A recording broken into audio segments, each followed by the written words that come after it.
This video grab handout footage taken on July 13, 2018 and released by the Ministry of Health Chiang Rai Prahanakro Hospital on July 14, 2018 shows rescued wild boars. Football team member Adul Samon, 14, shows his cartoon drawings of 13 persons representing the team while recovering at the hospital in Chiang Rai province. The Washington Post, Shabani Matani, Steve Hendricks, Timothy McLaughlin Mae Sai, Thailand. The American Air Force officer was standing with 3 other rescuers July 8 when they finally felt a quick strong tug on the line that ran from their gloved hands into the murky pool of water at their feet, a chain all the way through the flooded cave to the chamber where 12 young soccer players and their assistant coach had been trapped for 16 days. The call, "Fish on," echoed off the stone, alerting rescuers up and down the passage that their treacherous mission was underway. Ad choice advertising in red invented by Teeds, that was the code word that somebody was coming up, said the officer, who spoke to the Washington Post with permission from his superiors on the condition that he not be identified. The first boy would emerge from the water in 10 minutes. Everybody's heart stopped, he said. It was the moment they had all been waiting for, but that no one had wanted. It meant no new exit would be discovered, or drilled, and that the members of the Wild Boars soccer team, who ranged in age from 11 to 16, and their 25-year-old assistant coach could not leave any other way. The relentless rains were pumping daily deluges into the tunnels, constantly threatening to overwhelm the battery of borrowed pumps and swamping the boys' tiny refuges. A horrified world looked on. It meant the air had begun to fail, with oxygen levels falling to near blackout levels. It had all come down to this last, best, terrible option that planners assumed would mean the death of at least some of the boys, none of whom could swim. It meant pulling a terrified child through the frigid waters of the cramped, flooded, 2.5-mile-long gauntlet that had already killed one expert diver. You could hear everybody stop breathing, the officer said. The first boy would make it out, but would he make it out alive? Gripping the world, the unprecedented rescue operation that gripped the world and overwhelmed this mountainous outpost in northern Thailand. For 3 weeks, recounted here based on interviews with more than 30 participants, began June 23 with a flurry of text messages. A lot of sons were late for dinner. Noparat Kantavong, the 37-year-old coach of the Wild Boars, knew his assistant coach had taken some of the younger players out for a Saturday bike ride while he watched his older team play. After the final whistle, Noparat checked his phone and saw at least 20 worried messages from his players' parents asking why the bike riders had not returned. When he learned the children had persuaded his assistant to take them into the 6-mile-deep Tham Luang Nong Non cave, he headed that way. The cave was popular, but Noparat, standing under a darkening sky, knew that the rainy season was no time to be in those endless, flood-prone passages. He stopped to consider the abandoned bicycles around the entrance and the worsening precipitation rushing down a lushly wooded mountain slope. He raced in, screaming the names of his assistant and the boys. "I had no flashlight," Noparat said. "In just a few meters, I couldn't see anything. But soon he did see lights, coming out from the deeper recesses. It wasn't his team, it was a group of park employees who also had seen the bicycles and gone to investigate. If your players are in there, they are trapped," one told him, imploring him to calm down. Several hundred meters down the winding, narrowing passages, they had found water, blocking the way and rising quickly. When Napasorn Tatarkern's phone rang, the mayor of Ban Mu Nine was with a group of neighbors. They were practicing Thai music for the funerals and weddings she plans for the village of 700 houses less than 2 miles from the cave's entrance. It was her friend, Noparat.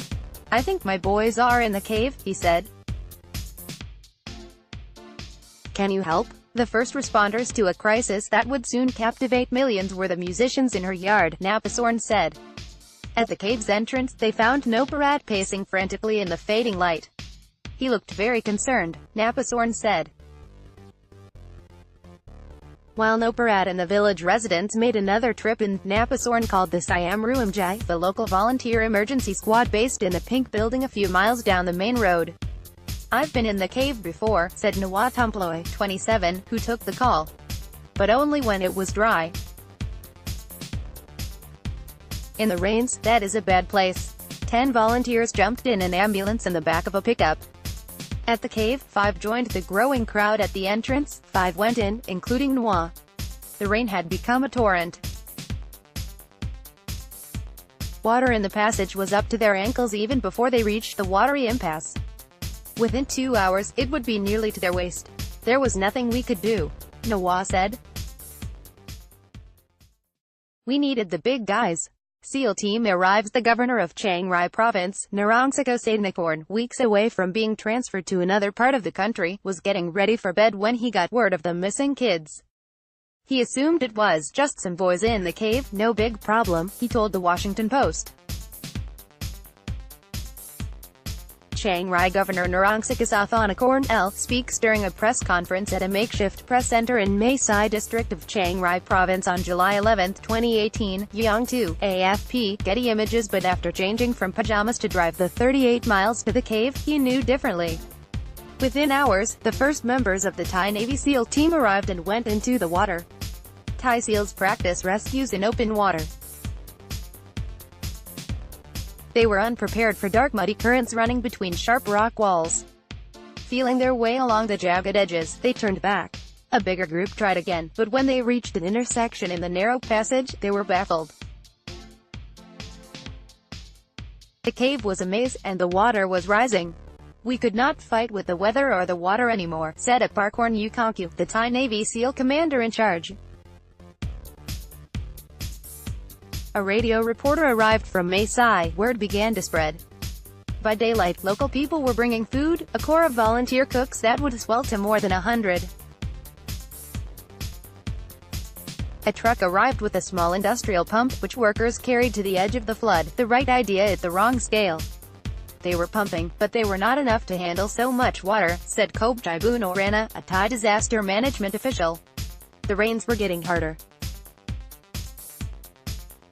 "We needed more." The call for pumps went out, and they began to arrive from all over the country. Warawat drove overnight from a shrimp farm 850 miles to the south, 4 flatbed trucks carrying 4 of the massive pumps that circulate water through the ponds. "It was 3 sleepless days for me," said Imchit. "I ran like a crazy man, up and down, back and forth between the pumps to make sure everything was functioning normally." Within 3 days, more than 40 machines had arrived, Kobchai said. At more than 400,000 gallons an hour, the pumping power stabilized the water level, and lowered it on drier days. Downhill, it flooded the fields of 128 farmers, destroying their rice harvests for the year. Inside, divers said they worked without any sense of day or time in the all-consuming darkness. As teams got deeper into the cave, radio links broke. The teams resorted to hand-carried notes, messengers running and swimming the communiques in relays. Commanders lost touch with their men for hours at a time.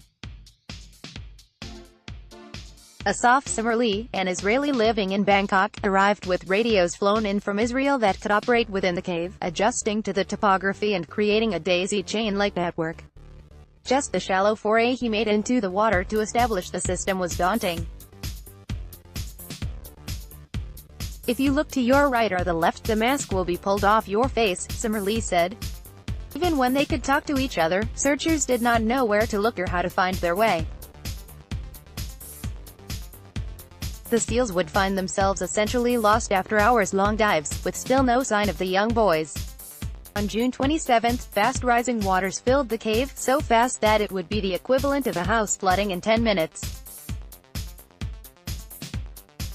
Our 3 hours of draining became nothing, the Thai Navy commander said. They found help from an unlikely expert. Help from cave expert Vernon Unsworth, a British insurance consultant and hobbyist spelunker, has made an obsession of the Tham Luang cave system. He had explored miles of it over a decade, planning his travels between England and Thailand around the rainy season.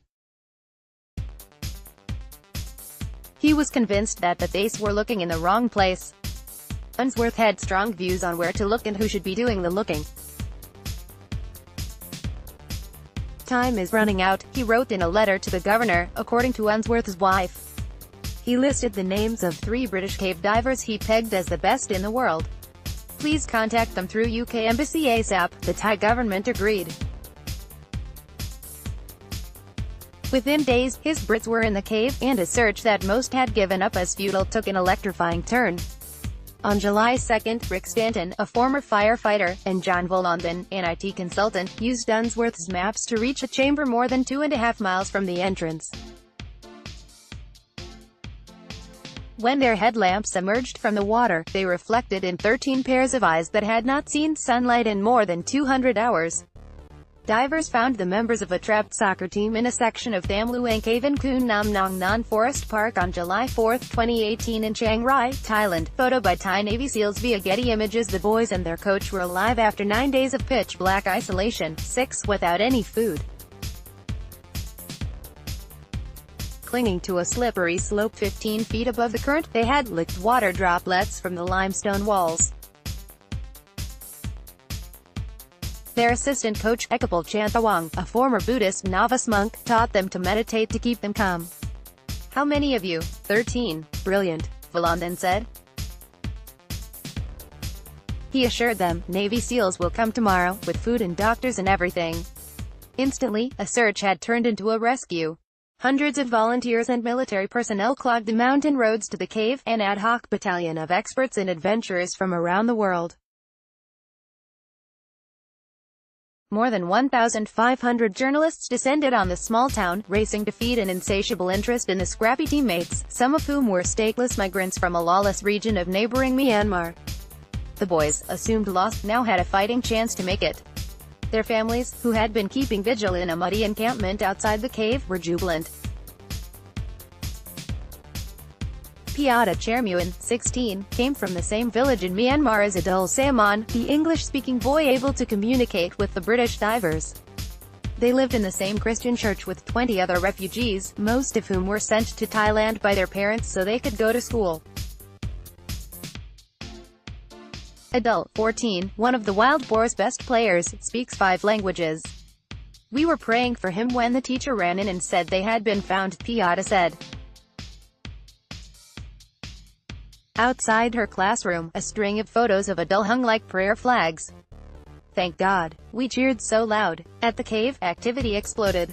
Thai police set up satellite parking areas, and shuttled volunteers, who came to number more than 9,000.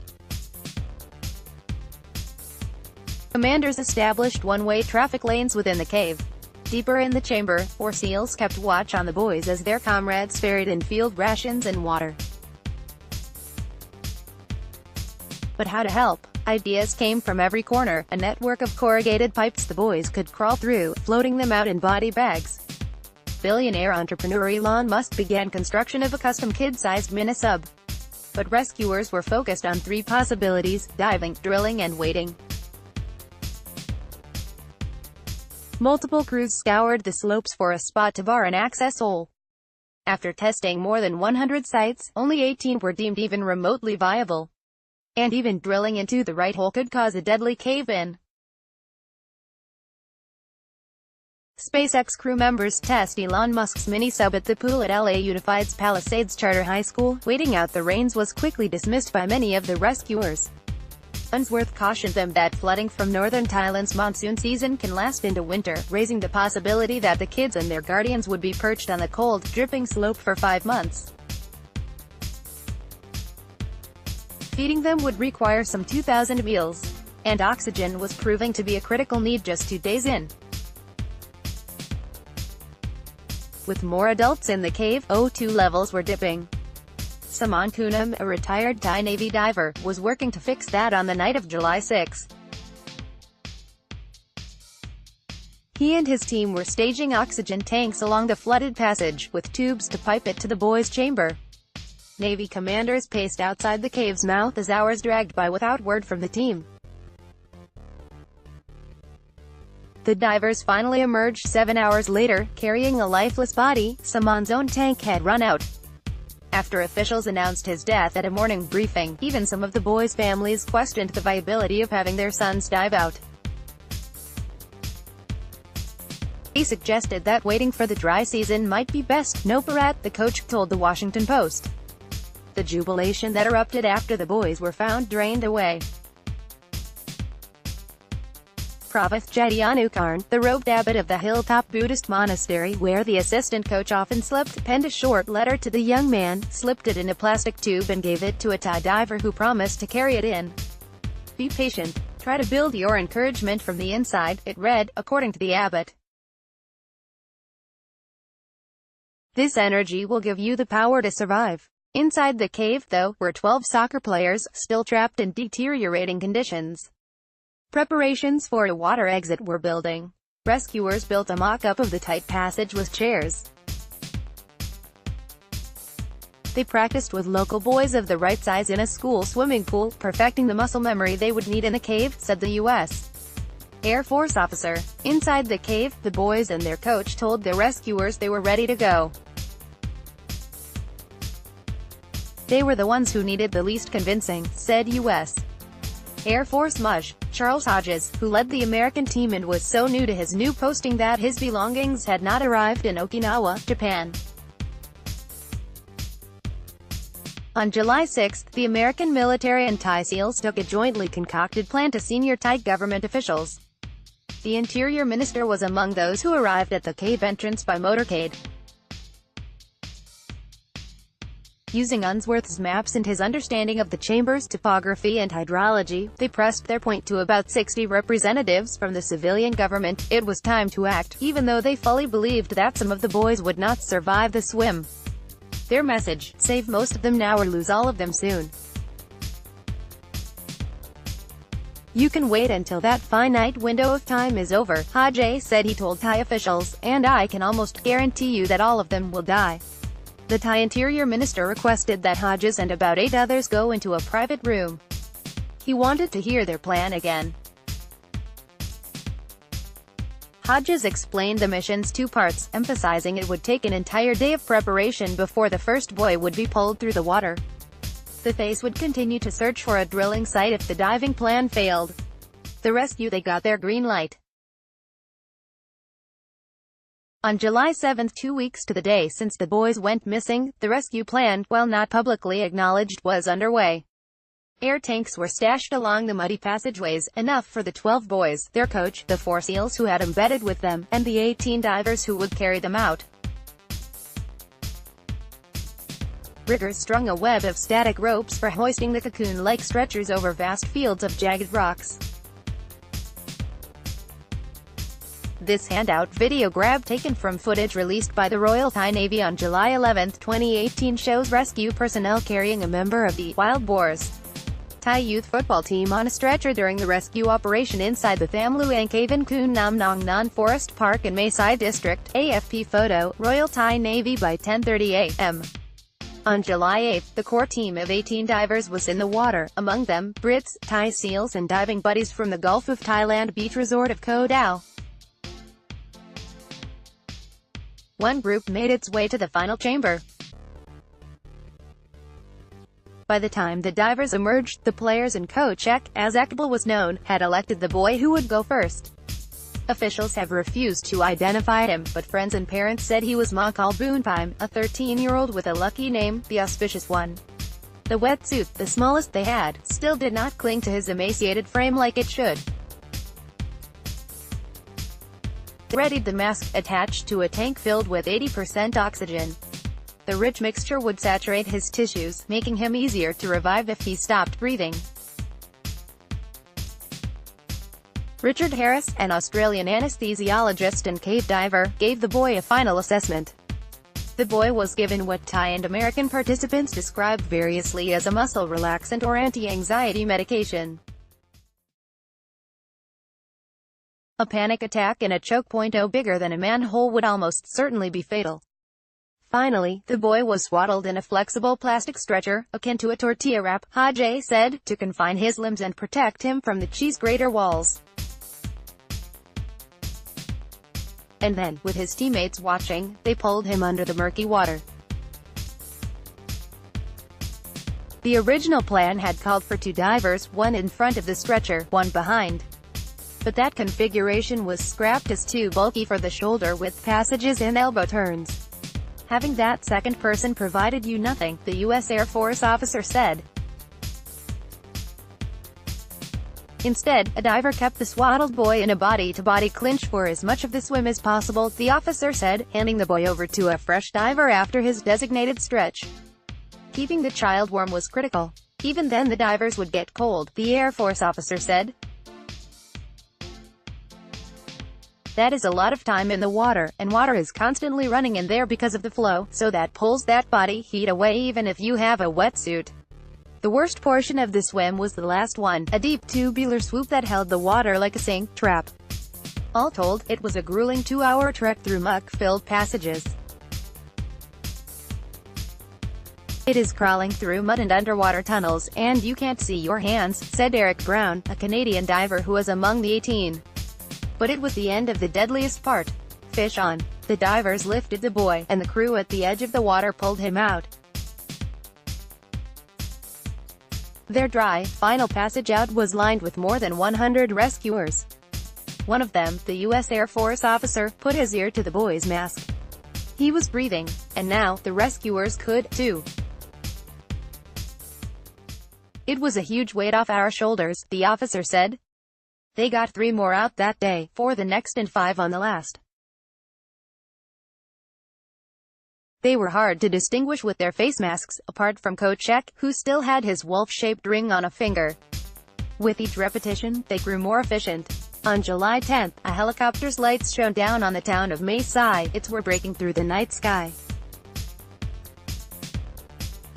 Celebrations erupted. The last boy was alive, on his way to the hospital. Rescuers cracked open beers, hugging and trading high-fives. Then they caught themselves. 4 Thai Navy SEALs were still in the deepest chambers, making their way out after volunteering to keep vigil with the boys. Disaster almost struck. Quick escape. The last 4 Thai Navy SEALs giving a thumbs up after exiting safely from the Tham Luang Kavan Kun Nam Nong Non Forest Park in Mae Sai District, Chiang Rai Province, following the rescue of the remaining 4 boys and their coach. AFP photo, Royal Thai Navy. The pumps had held the water at bay until the last moments, when one of the industrial-sized hoses burst, pouring water back into the cave. The divers who stayed made a run for it. Guys started diving down this hill and trying to get out, said the Air Force officer, who was the very last person out of the cave. It was a little dicey. In town, drivers honked car horns in the streets. Family members rushed to the 8th floor of the hospital in Chiang Rai, an hour away. There, crowds gathered behind barriers flanking the entrance and cheered every arriving ambulance. Inside, doctors declared the wild boars in good health overall, releasing video of them waving from their group ward. After 21 days together in darkness, they were still side by side in the bright fluorescence of a welcoming world. Anapurn Wadwanaj, Jitrapon Kaikaman Kacha Rare and Samet contributed to this report. AD Quality Auto 360p 720p 1080p. You might also like air conditioning now finally affordable thanks to newthingstoday.com. Forex trading, a simple explanation. IG Singapore Clash of the Cheese Tarts. Straits Times search, compare and apply for credit cards on www.bankbazaar.sg. How your birthday tells your life destiny. Scary but Ace Pro Academy. New breakthrough in pediatric nutrition. Similac. Abbott family. Justin Bieber reportedly breaks with celebrity pastor. MercuryNews.com. Taste off the best macaroni salads, and the truly. MercuryNews.com. California Democratic Party endorses the Leon 4. MercuryNews.com recommended by